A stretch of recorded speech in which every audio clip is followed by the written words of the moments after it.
Okay, this is a short video on the gap analysis goals worksheet. So what you have in front of you on the screen is the actual worksheet that you should be able to download off of Blackboard. And notice the components of it. We have the organizational mission at the top, the organizational global goal, and then we have three stakeholder sections. And in the stakeholder sections, we name the stakeholder, we talk about proficiencies and competencies, and then we write a stakeholder goal. So I'm going to go through each one of these and give you a worked example of what we talk about here.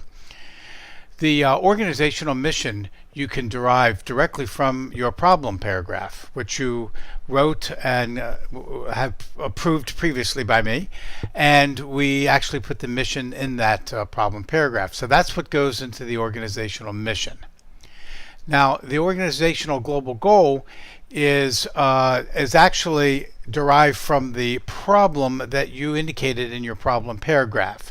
So if you have a student achievement problem in a particular grade level in language arts, for example, then your global goal is to increase the student achievement of in language arts in third grade by 50% or increase it from this to that by a certain date. So that's actually the global goal. Then is what you want to achieve based on the problem that you identified in the problem paragraph. In short, it's if your problem were solved, what goal would be achieved with respect to that on a organizational level.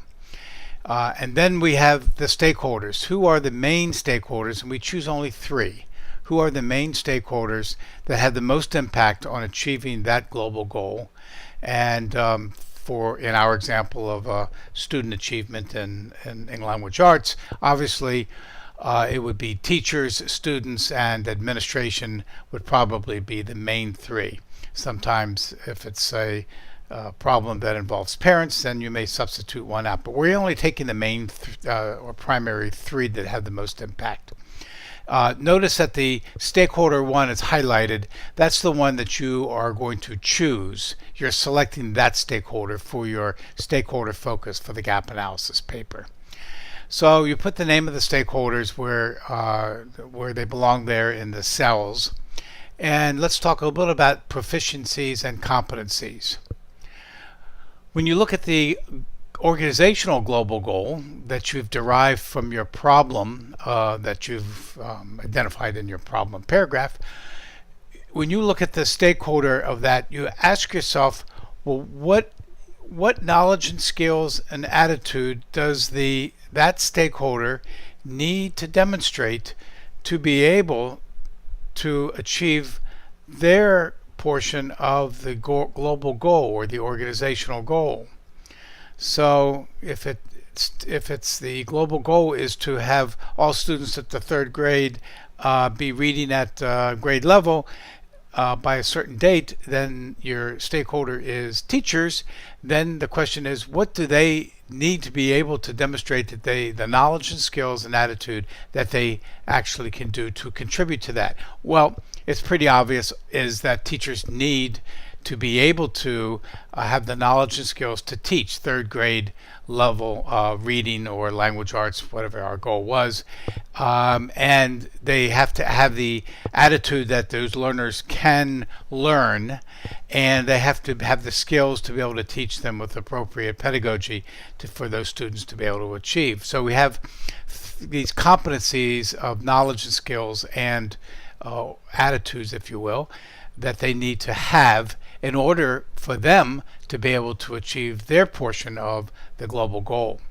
So then the intermediate goal is one of taking that competency one-to-one. So if you have listed three competencies, and I would not put more than three, you can actually have two, but the two or three most important high impact competencies, and now you're going to write corresponding goals for that, so that by a certain date the teachers will be able to demonstrate the strategies for teaching grade 3 level language arts through their lesson plans, and is measured by the observation of their lesson plans. And then you write a second stakeholder goal for the second competency. And so you end up with 2 or 3 competencies and 2 or 3 goals that represent when they have to achieve that competency, how it's demonstrated that it's achieved, by what date. And then you do the similar thing for the stakeholder 2 and stakeholder 3.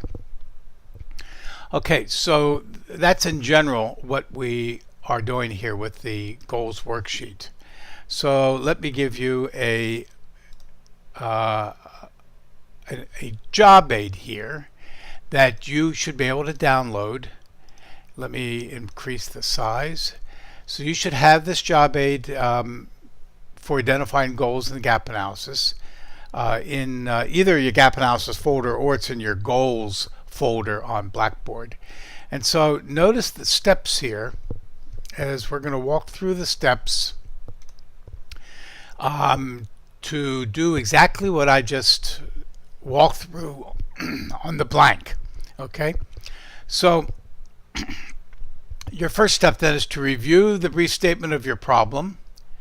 The performance problem I am focusing on is, you remember that from your problem paragraph.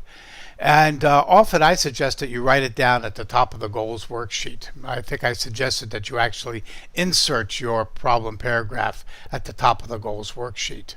That keeps you focused. That keeps you focused. This is the problem I am working with on this project. And then you ask yourself, if this problem were solved, then what goal would be achieved by the organization? So that's what I just mentioned to you a few moments ago. And you write it as the organizational global goal in the worksheet in terms of who does what, by when, how much, and to what degree. Okay, and then you want to think about your mission of the organization, and you want to insert that into that worksheet. And we actually wrote the mission in the problem paragraph. And the reason why you're doing that is you want to make sure that your global goal with respect to this problem that you've identified, that this organizational goal actually aligns with your mission. If it does not, then you have to rethink your problem and your organizational goal, because if you're going to go ahead and solve this problem and achieve the goal, it may not contribute to the success of the organization mission. But I think we are beyond that in terms of looking at your problem paragraphs, that they should align. Okay, so if it does align, of course, then I indicate to you that you should go to step 5, and then you should identify the stakeholders, which we just spoke about, who contribute to the achievement, and write 3 most important ones in the worksheet. And then here is the written instructions for the next step I just outlined, which is write a list of the proficiencies. In other words, what knowledge, skills, and attitudes does a stakeholder must have in order to achieve that global goal. And you want to select the most important ones and then write a goal that represents the achievement of that proficiency or competency. So how would it be demonstrated? Well, you would demonstrate your good pedagogical strategies by creating a lesson plan that actually shows these pedagogical strategies that you have the knowledge of and the skill of. Okay, and then of course you want to indicate which stakeholder you are going to choose as your focus for the gap analysis project. And you want to ask yourself, in selecting that stakeholder, which stakeholder holds the most power and interest in achieving the organizational global goal. And so this is the approach that we are taking, this what we call a problem approach, by first identifying the problem of practice represented by your problem paragraph, and then creating the goals from that problem paragraph, creating the goals worksheet derived from that. There is another one called the mission approach, which I will not cover here, but you can read it. And that one is that used when actually you are looking at the mission of the organization and what you're trying to accomplish with the organization. Maybe it's something new or innovative, or it can be easily identified, and you're going to work from the top down on all the stakeholders that are required to achieve their particular goals. So this top-down approach is what we call the mission approach. But I think you can read that, but this is not exactly what we're doing. We're doing it from the problem approach. So now let's take our next one, which is examples. Again, you should have this in your examples in your worksheets in your folder on Blackboard. And the examples that we have here are one of Rosedale Community College welcomes students to diverse backgrounds, age, and ability. That's the mission. We're committed to student learning and success. And so you can see the problem of practice. You can almost infer here that they were not graduating students from the community college from Rosedale with sufficient knowledge and skills to be employed or transferred to four-year universities, what we commonly call college or career readiness. They chose the three stakeholders, and these are the proficiencies or competencies that the stakeholders. Again, you're selecting the most important, the most impactful, if that's a word, proficiencies and competencies that each stakeholder must have to be able for Rosedale Community College to achieve its college and career readiness goals. And those competencies then are translated into the goals that they actually have to achieve. So you can see this for Rosedale, and then there's an example here for Mercy Hospital, and an example for Urban High School.